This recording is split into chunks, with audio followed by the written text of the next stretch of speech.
नमस्कार दोस्तों जरा सोचिए, आपके ऊपर लाखों का कर्ज हो, गाड़ी के चालान एक के बाद एक कट रहे हो, बैंक वाले रोज फोन करके परेशान करते हो और कोई बोले कि बस 1 तारीख का इंतजार करो और सब कुछ जीरो हो जाएगा। आप भी दंग रह जाएंगे ना। और यही बात आज सोशल मीडिया पर आगे की तरह फैल रही है। 13 दिसंबर 2025 को बस अदालत में जाओ और सब कुछ फ्री में माफ हो जाएगा। लेकिन क्या वाकई ऐसा होने वाला है? क्या सच में बिना एक भी रुपए दिए कर्ज चालान और केस सब खत्म हो जाएंगे, या फिर इसके पीछे छुपा एक ऐसा सच जिसे अगर अभी नहीं समझा तो बाद में भारी नुकसान उठाना पड़ सकता है। आज की वीडियो में सारा सच साफ साफ सामने आएगा, क्योंकि जो बात आपको कोई नहीं बता रहा वही हम आपको धड़ल्ले से खोल कर बताएंगे। बस वीडियो को आखिर तक देखिए, वरना अधूरी जानकारी आपको फंसा भी सकती है। नमस्कार दोस्तों, स्वागत है आपका अपने भरोसेमंद चैनल राजस्थान न्यूज RJ 21 पर। सबसे पहले हम बात करते हैं उस खबर की जिसने देश के आम आदमी के कान खड़े कर दिए हैं, और वो है 13 दिसंबर को लगने वाली राष्ट्रीय लोक अदालत की खबर। देखिए दोस्तों,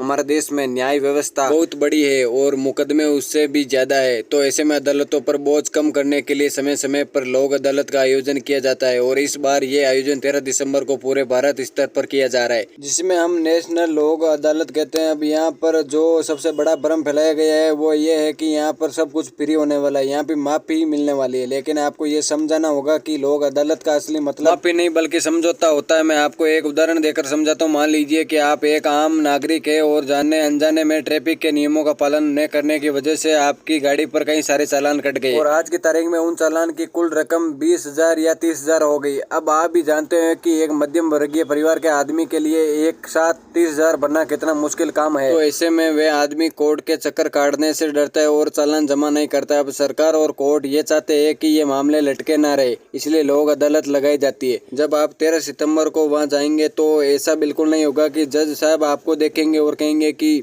जाओ भाई, तुम्हारे 30,000 माफ कर दिए गए, तुम घर जाओ और मजे करो। हकीकत यह है कि वहाँ पर आपको जज और मजिस्ट्रेट के सामने अपनी मजबूरी बतानी होगी। वहाँ बोलबा होगा, जिसे हम कानूनी भाषा में सेटलमेंट कहते हैं। हो सकता है कि जज साहब आपके आर्थिक स्थिति को देखते हुए कहे कि ठीक है, तुम 30,000 नहीं दे सकते तो एक काम करो, 5,000 जमा करवा दो, हम आपके बाकी 25,000 छोड़ देते और तुम्हारे केस यहीं खत्म कर देते।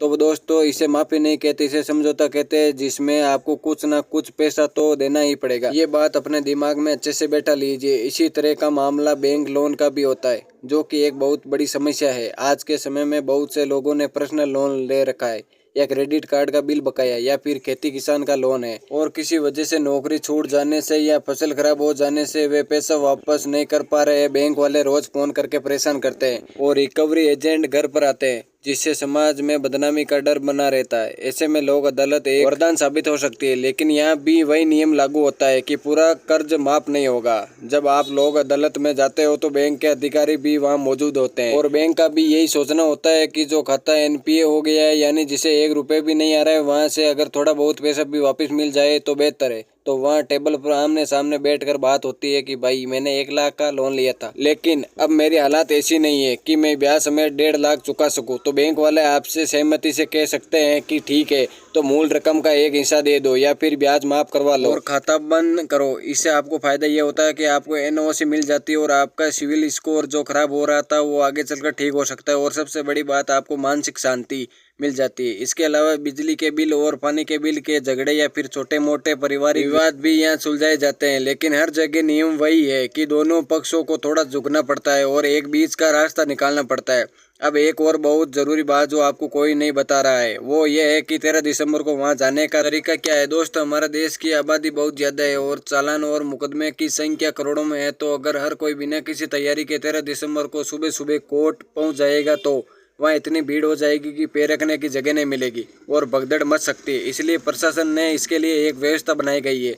आप ऐसे में मुंह उठाकर कोर्ट नहीं जा सकते। आपको वहां जाने के लिए पहले से एक टोकन लेना पड़ता है, जिसे हम प्री रजिस्ट्रेशन भी कहते हैं। इसके लिए आपको अपने चालान की कॉपी या बैंक के नोटिस के कागजात लेकर अपने जिले के कोर्ट परिसर में जाना होगा, या फिर आप किसी साइबर बैंक वाले की मदद ले सकते हैं, जो आपको कोर्ट की वेबसाइट से टोकन जनरेट करके दे देगा। ये टोकन ही आपकी एंट्री टिकट है। अगर आपके पास टोकन नहीं होगा तो आप गेट से ही वापस भेज दिया जाएगा और आपकी सारी मेहनत बेकार हो जाएगी। इसके अलावा एक और गलतफहमी जो लोग पाल लेते हैं वो ये है कि वहाँ वकील की जरूरत नहीं पड़ती। देखिए, हालांकि लोक अदालत का मकसद चीजों को आसान बनाना है, लेकिन फिर भी वे कानूनी कागज तैयार करने पड़ते हैं और जज के सामने अपनी बात को सही तरीके से रखने के लिए एक वकील का होना बहुत जरूरी है। अगर आप बिना वकील के जाएंगे तो हो सकता है आप अपनी बात ठीक से न समझा पाए या फिर कागज में कोई कमी रह जाए और आपका काम न बने। और जाहिर सी बात है कि अगर आप वकील करेंगे तो वकील अपनी फीस भी लेगा और कागज कार्रवाई में भी थोड़ा बहुत खर्चा आएगा। तो ये सोचना कि 13 दिसंबर को मेरा एक भी रुपये खर्च नहीं होगा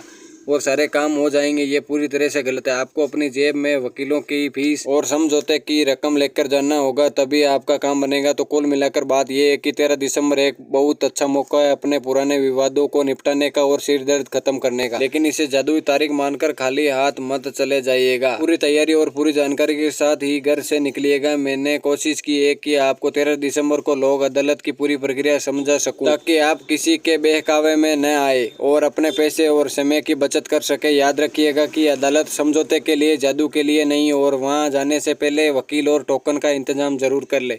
मैं उम्मीद करता हूं कि आपको ये जानकारी पसंद आई होगी और आपके कंफ्यूजन दूर हो गए होंगे। हम अपने channel Rajasthan news RJ 21 channel पर हमेशा यही कोशिश करते हैं कि आपको सिर्फ खबरें ना सुनाए बल्कि खबरों के पीछे का सच और उसका अपनी जिंदगी पर क्या असर पड़ेगा ये भी समझाएंगे। अगर आपको लगता है कि इस वीडियो से आपको कुछ नया सीखने को मिला है तो आप हमारे चैनल राजस्थान न्यूज RJ 21 से जुड़े रहिए। आप हमें अपना सहयोग देने के लिए सब्सक्राइब कर ले, ताकि भविष्य में जब भी कोई ऐसी जरूरी जानकारी आए, चाहे वे किसी सरकारी योजना की हो, नए कानून की हो या देश दुनिया की बड़ी हलचल हो, वो सबसे पहले आप तक पहुंचे। इस जानकारी को अपने दोस्तों और परिवारों के साथ शेयर करना ना भूलें, खासकर उन लोगों के साथ जो ये सोचकर बैठे हैं कि 13 दिसंबर को सब कुछ मुफ्त हो जाएगा, ताकि वे भी हकीकत जान सके और अपना नुकसान होने से बचा सके। अपना और अपने परिवार का बहुत ख्याल रखिएगा और सरकारी नियमों का पालन करते रहिए। धन्यवाद।